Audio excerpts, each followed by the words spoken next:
हरे कृष्णा दोस्तों, स्वागत है आपका आपके अपने चैनल भक्ति की शक्ति में। आज हम जानेंगे दुर्गा अष्टमी 2024 की कब है, 10 या 11 तारीख को। साथ ही अष्टमी, नवमी, पारना कब है, इसकी सही तिथि के बारे में जाने कन्या पूजन की सही विधि। आज हम आपको बताएंगे दुर्गा अष्टमी कब है, दुर्गा नवमी कब है, कन्या पूजन का शुभ मुहूर्त और पूजा विधि, और नवरात्रि पारना कब है। भक्तों, जैसे कि हम जानते हैं, शास्त्रों में नवरात्रि का व्रत का विशेष महत्व है। अश्विन मास के शुक्ल पक्ष की प्रतिपदा तिथि से शारदीय नवरात्रि शुरू होती है। इस साल शारदीय नवरात्रि 3 अक्टूबर गुरुवार से शुरू हुई है। इस बार नवरात्रि के पूरे 9 दिन की होंगी। वैसे तो नवरात्रि का हर दिन खास होता है, लेकिन नवरात्रि की अष्टमी और नवमी बेहद खास मानी जाती है। अष्टमी नवमी के दिन घर घर में कुल देवी की पूजा, हवन, कन्या पूजन जैसे धार्मिक अनुष्ठान किए जाते हैं। आइए जानते हैं शारदीय नवरात्रि 2024 में दुर्गा अष्टमी और दुर्गा नवमी कब है, नवरात्रि की पारना कब कैसे करें और कन्या पूजन के शुभ मुहूर्त क्या है। साल 2024 में शारदीय नवरात्रि की दुर्गा महाअष्टमी 11 अक्टूबर को मनाई जाएगी। अष्टमी तिथि प्रारंभ होगी 10 अक्टूबर दोपहर 12:31 से और अष्टमी तिथि समाप्त होगी 11 अक्टूबर दोपहर 12:06 पर। इस दिन संध्या पूजन का शुभ मुहूर्त है प्रातःकाल 11:42 से दोपहर 12:30 तक। इस दिन महागौरी पूजन प्रातःकाल 7:47 से प्रातःकाल 9:14 तक रहेगा। इस दिन कन्या पूजन का शुभ मुहूर्त है प्रातःकाल 9:14 से प्रातःकाल 10:41 तक। साल 2024 में शारदीय नवरात्रों की दुर्गा महानवमी 11 अक्टूबर को मनाई जाएगी।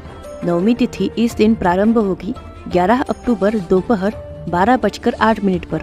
नवमी तिथि समाप्त होगी 12 अक्टूबर प्रातःकाल 10:58 पर। नवरात्रि व्रत का पारना 12 अक्टूबर को किया जाएगा। इस दिन विजयादशमी यानी दशहरा भी मनाया जाएगा। भक्तों, अब जानते हैं कन्या पूजन कब और कैसे करें। नवरात्रों की अष्टमी नवमी को कन्या पूजन कराया जाता है। कन्या पूजन में 2 से 10 वर्ष तक की कन्याओं के पूजन की मान्यता है। शास्त्रों के अनुसार कन्या पूजन के लिए 2 से 10 वर्ष तक की कन्याएं और एक बटुक को बुलाना चाहिए। कन्या पूजन शुरू करने से पहले सभी कन्याओं और एक बटुक को घर की पूर्व दिशा में बिठाएं। अब सभी के पैर धुलवाकर तिलक करें और उनकी आरती करें। इसके बाद सभी को सात्विक भोजन का भोग लगाएं। अंत में कन्याओं और बटुक को दान दक्षिणा देकर उनका आशीर्वाद लेना चाहिए। अब जानते हैं नवरात्रि पारना विधि के बारे में। शास्त्रों के अनुसार नवरात्रि व्रत के पारण के लिए सबसे उत्तम तिथि नवमी तिथि की समाप्ति और दशमी तिथि के प्रारंभ को माना गया है, लेकिन आपने यहाँ की मान्यताओं के अनुसार पारना करना चाहिए। आप जिस दिन पारना करें, सबसे पहले माँ दुर्गा की पूजा कर उन्हें भोग लगाए और फिर हवन करें। हवन के बाद कन्या पूजन कर कन्याओं को भोग लगाने के बाद ही प्रतिमा का विसर्जन करना चाहिए। दिन कन्या पूजन से पहले आपको हवन भी करना चाहिए। हवन के समय नव दुर्गाओं का ध्यान करके अंतिम दिन पूर्ण आहुति दी जाती है, जिस दिन सभी नव दुर्गाओं के मंत्र जाप करके खीर से या हवन सामग्री से अग्नि में आहुति दी जाती है और माँ दुर्गा से प्रार्थना की जाती है। इन 9 दिनों में यदि हमसे कुछ भूल चूक हुई हो, पूजा पाठ में हमारी श्रद्धा में कुछ कमी रह गई हो, तो माता रानी हमारी पूजा को, हमारे उपवास को उस कमी के साथ स्वीकार करे और हम सभी पर अपना आशीर्वाद बनाए रखे। पंचांग के अनुसार कलश विसर्जन या दुर्गा विसर्जन 12 अक्टूबर को शनिवार की सुबह 10:59 से शाम के 5 बजे तक रहेगा। कई बार ऐसा होता है कि हवन के दिन या कन्या पूजन के दिन माताओं और बहनों को पीरियड्स हो जाते हैं।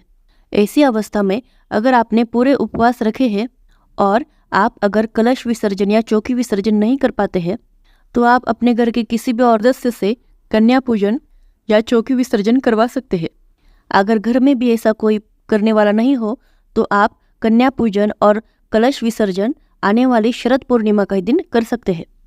तो ये थी आज की वीडियो। अगर आपको ये वीडियो पसंद आई तो इस वीडियो को लाइक करना मत भूलिएगा और चैनल को सब्सक्राइब जरूर कीजिएगा। फिर मिलेंगे। राधे राधे।